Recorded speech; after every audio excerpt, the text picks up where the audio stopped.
আমেরিকার সঙ্গে কথা বলতে পারে এমন কোন নেতা কি বিএনপিতে ছিল না? রাষ্ট্রপতির আদেশে গণভোট আমরা মানি না, আমরা বলেছিলাম যে এটা বাতিল করা হোক। জোর করে সংস্কারের নামে তারা এখানে ইসলামিক রিপাবলিক চাপিয়ে দেওয়ার চক্রান্ত করেছিল বলে আমরা সেখানে স্বাক্ষর করি নাই। বিএনপি স্বাক্ষর করেছে, আমাদেরকে অনানুষ্ঠানিক ভাবে বলেছেন সালাউদ্দিন সাহেব যে ভাই সাইন টাইন করেন, ইলেকশনটা হোক, সব ঠিকঠাক হয়ে যাবে। আমরাও তাই বিলিভ করি, কিন্তু বিএনপি যেভাবে ঠিকঠাক করার একটা অবস্থা এসছে, আমরা তো সেই জায়গায় ঠিকঠাক যেতে পারতাম না। তারপরে একে একে বাংলাদেশ ব্যাংকের গভর্নর নিয়ে যা করা হলো, দুর্নীতি দমন কমিশনকে পদত্যাগে বাধ্য করা, একে একে বিশ্ববিদ্যালয় ভাইস চ্যান্সেলর নিয়োগ করা।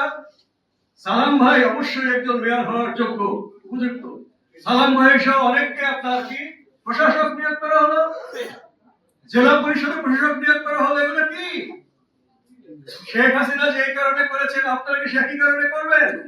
প্রথমেই আমরা অবাক বিস্ময় লক্ষ্য করলাম, ডক্টর ইউনূসের সময় যে ব্যক্তি বাংলাদেশকে মার্কিন যুক্তরাষ্ট্রের সঙ্গে একটা দাসত্ব চুক্তি করেছে, তাকে আপনি সরাসরি, এটা তো আপনার ডবল প্রমোশন না, মানে চোরাচালান করে আপনার সরকারে মন্ত্রী করলেন।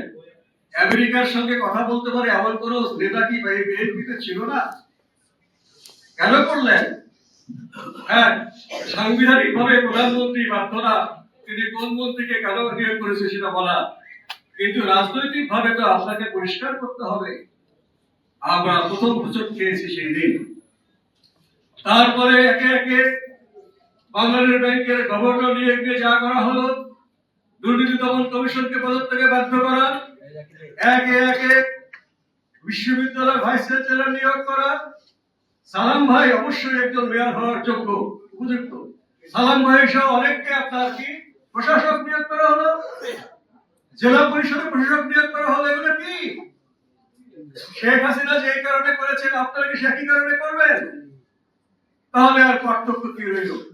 সকল ক্ষমতা একে একে প্রধানমন্ত্রী হাতে আপনি জমা করছেন, যত ব্যর্থতা সব প্রধানমন্ত্রী ঘরে যাবে।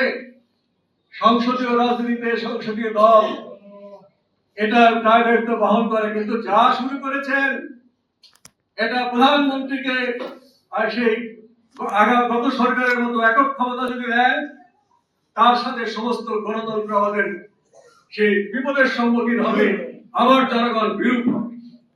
এখনো সময় আছে এখান থেকে বেরিয়ে আসতে হবে।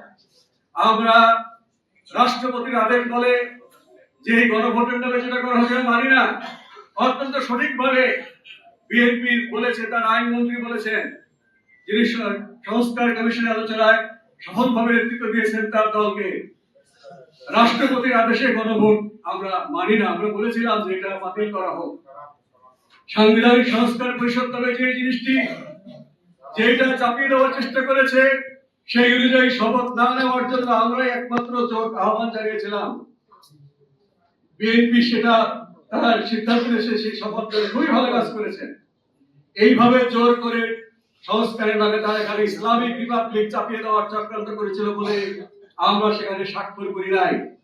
বিএনপি স্বাক্ষর করেছে, আমাদেরকে অনানুষ্ঠানিক ভাবে বলেছেন সালাউদ্দিন সাহেব যে ভাই সাইন টাইন করেন, ইলেকশনটা হোক, সব ঠিকঠাক হয়ে যাবে। আমরাও তাই বিলিভ করি, কিন্তু বিএনপি যেভাবে ঠিকঠাক করার একটা অবস্থা এসছে, আমরা তো সেই জায়গায় ঠিকঠাক যেতে পারতাম না।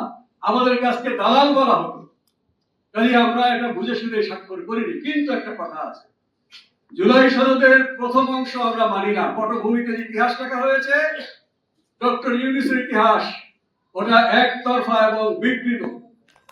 আর জুলাই সনদের শেষ অংশ, দ্বিতীয় অংশ বাস্তবায়ন করার জন্য যেগুলো বলেছিল তখন, যেটা বিএনপি স্বাক্ষর করেছে, ওটাও আমরা মানি নাই। আর বিএনপি যেটা স্বাক্ষর করেছে বাস্তবায়নের, তার চেয়ে অনেক পরিবর্তন করে গণভোটের আদেশ দেওয়া হয়েছে। ওটা মানার প্রশ্নই আসে না। কিন্তু মাঝখানের যে অংশটা বিএনপি নেতৃবৃন্দ স্বাক্ষর করেছেন, আমরা করি নাই, ওইটা আমরা মানি। আমরা কোন কোন সংস্কার চাই, আমরা যেগুলো একমত হয়েছি, যেগুলো অনেকগুলো বিএনপি একমত না, আমরা তার পক্ষে থাকবো। আমরা তখন বলেছিলাম সংসদের ভেতরে এবং বাইরে সংগ্রাম করব। ভেতরে তো আমরা নাই, সালাম ভাই আপনারা আছেন, বাইরে আমরা সংগ্রাম করব। দুর্নীতি দমন কমিশনের মতো জায়গা, পিএসসির মতো জায়গা, ন্যায়পালের মতো জায়গা যদি আপনি প্রধানমন্ত্রীর এই পছন্দ মতো নিয়োগ করা হয়, আমরা অবশ্যই প্রতিবাদ করব।